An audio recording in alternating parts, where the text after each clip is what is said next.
After roughly 60 days, the KU football team is set to take the practice field later this month as they prepare for the 2023 football season. KU's spring practice slate begins on February 28th, and they will lead up over the course of 5 weeks towards their April 7th spring showcase. And I think there are three really big keys for the Jayhawks heading into Lance Leipold's second spring practice with the KU football program.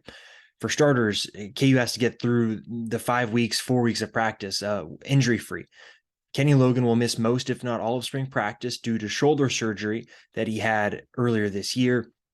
Can KU avoid any other injuries, particularly on defense? We'll talk about the front seven in a second, but overall on defense, can KU keep those guys on the practice field, getting reps together and being able to develop more continuity heading into the 2023 season when the defense will need to take a step forward? You feel pretty good about the offense considering the returning production that they have, but you look at the offensive line room and say, KU needs to stay healthy in that room. Even though there's depth and competition, in order for competition to happen, you have to have bodies on the field. And so I think staying injury free is going to be huge for this KU team during this spring practice. I think, second of all, can some young players develop? KU's at the point now where freshmen come in and young players come in, underclassmen, and they don't have to play. They can spend time on the sidelines learning, but spring practice is a great opportunity for those players to get more time on task than they would during the course of a regular football season. I think you can look at someone like Brian Dilworth in the cornerback room, who last season practice with KU was around but redshirted. Well, now all of a sudden he's a young player who, in that cornerbacks room, you've got about five other guys in the room you feel pretty good about, but can he take a step forward this spring? Can someone like Ethan Vasco get more time on task this spring compared to maybe what he got last year?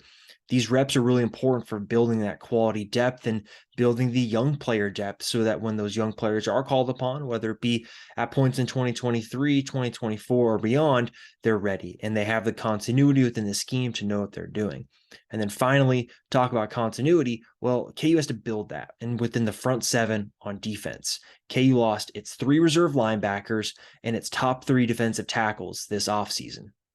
They replaced one linebacker spot in the form of JB Brown from Bowling Green. And then they're going to need two other players to step up over the course of spring practice, whether that be Alex Rake, Jason Gilliam, Tristan Fletcher, players like that that can step up over the course of spring ball. Then you look at the defensive line, and you've got two new defensive ends in the weak side in Patrick Joyner and Austin Booker, two transfers. And then you've got two additional transfers at defensive tackle in Gage Keys and Devin Phillips.